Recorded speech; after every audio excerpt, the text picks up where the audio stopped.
ang mga netizen, mga kasama ang bida, kay grabing katawa sa katong pag-introduce ni PBBM o President Bongbong Marcos Jr. Kang Senator Manny Pacquiao. Oo. Ikas bukid noon. Oo. Ang ako alang pangutana ba, grabe po. Yes. Grabe po si PBBM. Mas ilado pa si Manny Pacquiao kaysa sa imo press sa tanang kalibutan. Wa jud kabalo nga taga Jensen siya. Si kuan ba si President Bongbong Marcos ba?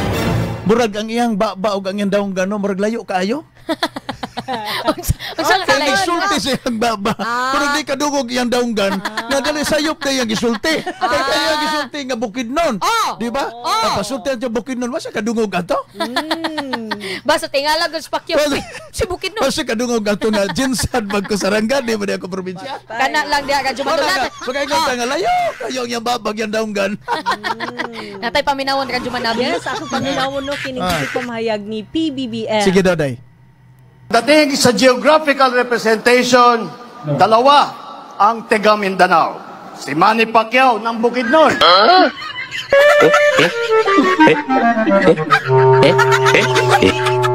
Bukidnon yun. Actually, Yes. may nag-comment dito.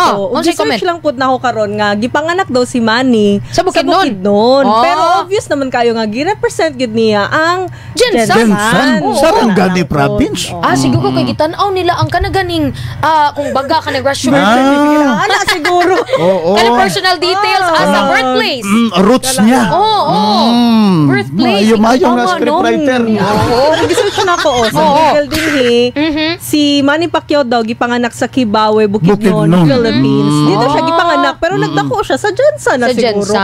Gadi, no? Research din pag may time. Sulusot sa Jigapon di ay, no? Agoy, kana lang mga higala.